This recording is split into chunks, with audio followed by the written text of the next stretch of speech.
Something was passing between them that was undoubtedly deeper than words. He was perched up on the bed across from her, making sweeping and voluminous gestures. And she was hanging on every single word. There was just one problem. The two of them don't have many words. The enraptured girl sitting on the bed is our 9-month-old granddaughter, Annie.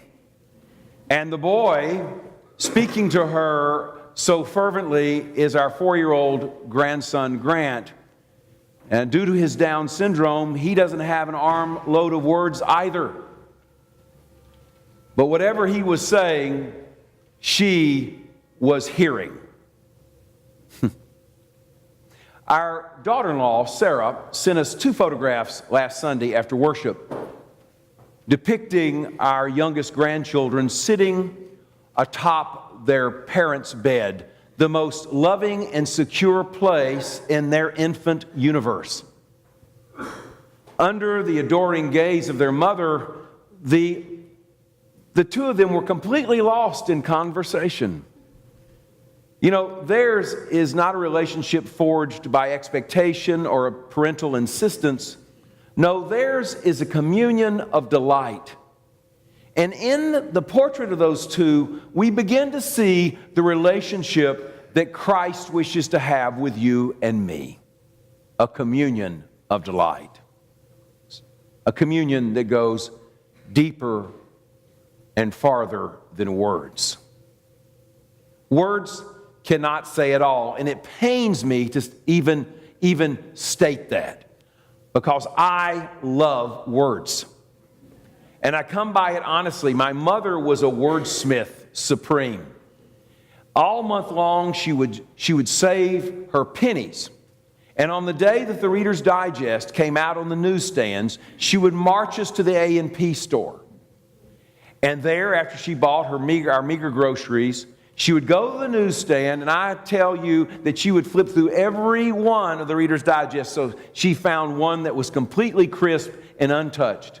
She would gingerly take it and put it into our grocery bag, and then she would stride home so quickly that the 4 of us children were just panting, trying to keep up with her.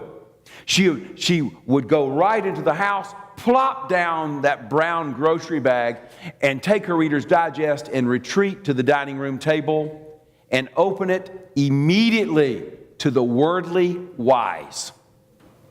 The 4 of us children knew our job was to clear the area of operation and to keep complete silence. Because in 20 minutes' time, we would hear her banshee cry, "I made 100!" And we knew we could breathe again. She made 100. Not bad for a lady with a 10th grade education. Not bad. But even my mother knew that words could not say it all. You know, the story of the 10 Commandments illustrates this for us. What's not said is much more powerful than what's said. You know, what's behind the words is more powerful than the words themselves. In fact, in the Tanakh, the Hebrew edition of the Scriptures, the 10 Commandments are actually called the 10 words. And I will be clear with you, I wouldn't subtract a syllable from any of the commandments. But there's something here that goes much deeper than the words. Think about where Israel is standing. They're at the base of Mount Sinai. They are standing on free ground. They are well beyond the evil reach of Pharaoh, and they can breathe freely and easily again. Secondly, it's in that place that Moses, months before, is called up the side of the mountain where he sees a bush that's burning but is not completely burned up. And from the midst of that conflagration, he hears the voice of God for the first time. God says, "Moses, I I have seen the misery of my people, and I'm coming down there to deliver them. I've seen the misery of my people, and I'm coming down there to deliver them. It's kind of like your daddy when you used to ride in the back of the car on vacation. Don't make me stop this car. I'm coming back there. Yeah, you don't want that. But the point is, what's deeper in words is that we begin to realize, to comprehend that only God can love you and me to that free and open place. Only God can love us to that place. Every other avenue comes up way, way short. 1,500 years later in Jerusalem, words will not carry the freight either. Jesus shows up in the outer courts of the temple, and he overturns the currency exchange tables, and he kicks out all the businessmen. And just for a short time, probably just the afternoon, Jesus is able to clear the path for the ordinary man, the common man, to be able to go into the temple and have communion with the Father. Later on, he will say, "You have made my Father's house a marketplace. You have made a joke out of my Father's house." And that will not stand. As the day wears on, he is confronted by his adversaries, and he looks at them and he says, "I tell you what, destroy this temple, and in 3 days' time I will raise it up. Go ahead. And no one, not his adversaries or his friends, have any idea what he's talking about. Not until they see him raised up on the cross at Calvary. Then they begin to understand. When the most beautiful of us, Jesus, when the most beautiful of us has his gnarled body nailed to the gnarled wood, we begin to comprehend two things. Number one, we see how far we have fallen. We see the destruction that we can do by crucifying the most beautiful of us. Secondly, we see how far God will go to save us. Thinking about Jesus being raised up on the gnarled wood and suffering that way, my dear friend Linda Fugit, who's also the junior warden, says, perceiving that there are no words. There are no words that can tell us what that means. Not really. We tend to over-sentimentalize the cross.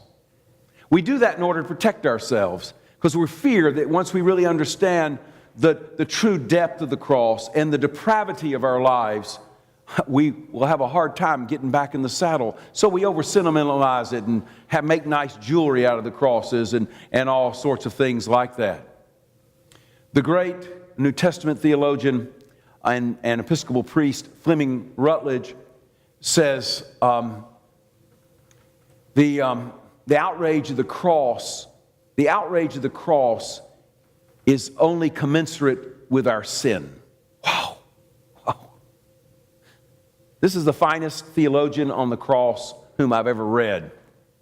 The outrage of the cross is commensurate only with our sin. And what we can't even bring to words is when we see Jesus on the cross, we realize that we're no longer situated on top of our parents' bed. But we have moved on. We have moved on from that place, and something has a hold of us. Something dark has a hold of us. And there are no words. There are no words. But then the truth begins to raise up over us. There is no place that you and I can wander. There's no hiding hiding corner in this universe that we can go such that we're not under the adoring gaze of Christ. There's no sin we can commit that's so bad that He is not observing us and loving us. Like that mother peering up at her infant children on top of the bed. There's no place. No place.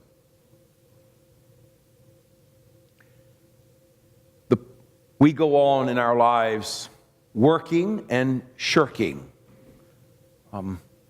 celebrating and scheming, praying and betraying, playing and arguing. All of that under the guise of a Lord whose vision never leaves us, not for a moment. Our sins, our darkness, our fall is no match for the power of the resurrection. No match. It's not even a contest. And there are no words. So I'm going to offer you a couple of images. I'm going to do so through Rigo, a 15-year-old boy. Rigo is a 15-year-old boy. He has been in juvenile prison now for 18 months. He deserves to be there. His tattooed body and his attitude tells it all. But for the last 5 weeks, 5 Sundays, a priest has come to see him. The priest is preparing him and the other Los Angeles gang members to be confirmed. And that's surely a sermon in itself. And on this 5th Sunday, the priest is able to catch a little private time with Rigo. And so he sits beside me and says, Rigo, tell me about your family. Tell me about your dad. And Rigo, sitting upright with this tough guy demeanor, says, my dad's a heroin addict. And then the priest decides to probe a little further. And he says, well, tell me the last time you saw your dad. And Rigo again, with his stoic persona, goes, I saw him in 4th grade. And as soon as the last syllable's out of his mouth, Rigo begins to double over and convulse in tears. I'm talking about the kind of crying such that he's heaving. When he finally catches his breath, Rigo looks at the priest and he says, the last time I saw him, he beat me. He beat me with a galvanized pipe. And then he doubles over again. When he finally, again, after a couple minutes, is able to compose himself, the priest is wise enough to change the subject. He says, well, Rigo, tell me about your mama. And with this, Rigo looks over his left shoulder towards the entrance of this gymnasium where the priest is preparing these boys for confirmation. He looks over his left shoulder and he goes, there she is. And standing underneath the yellow and red neon exit sign is a tiny woman who is shuffling from one foot to the next nervously and holding on to a patent leather purse for dear life. And as Rigo looks at this tiny woman, he says, that's my mother. There is no one like her. There is no one like her. Every Sunday, for 18 months, she's come to see me. And now it's Rigo's time to ask a question. He looks at the priest and he says, do you know how she gets here? The priest didn't know. Rigo goes, 7 buses. 7 buses. It takes her to get from the projects to me. 7 buses it takes for her to come see my sorry rear end. 7.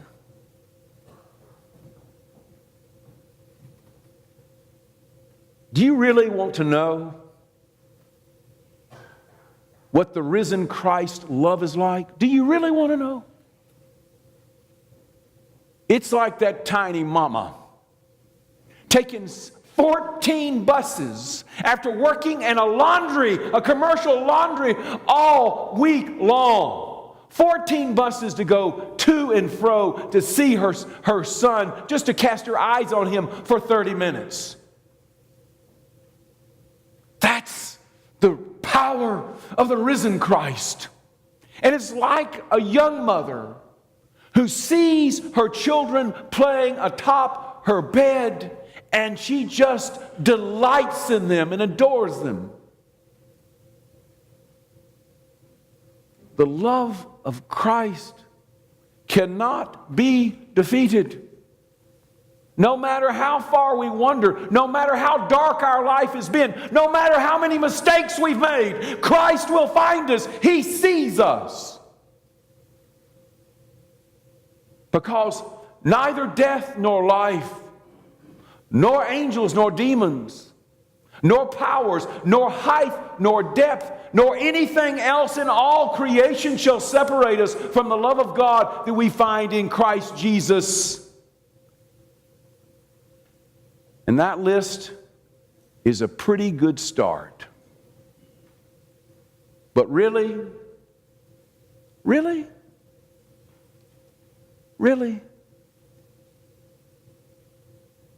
there are no words.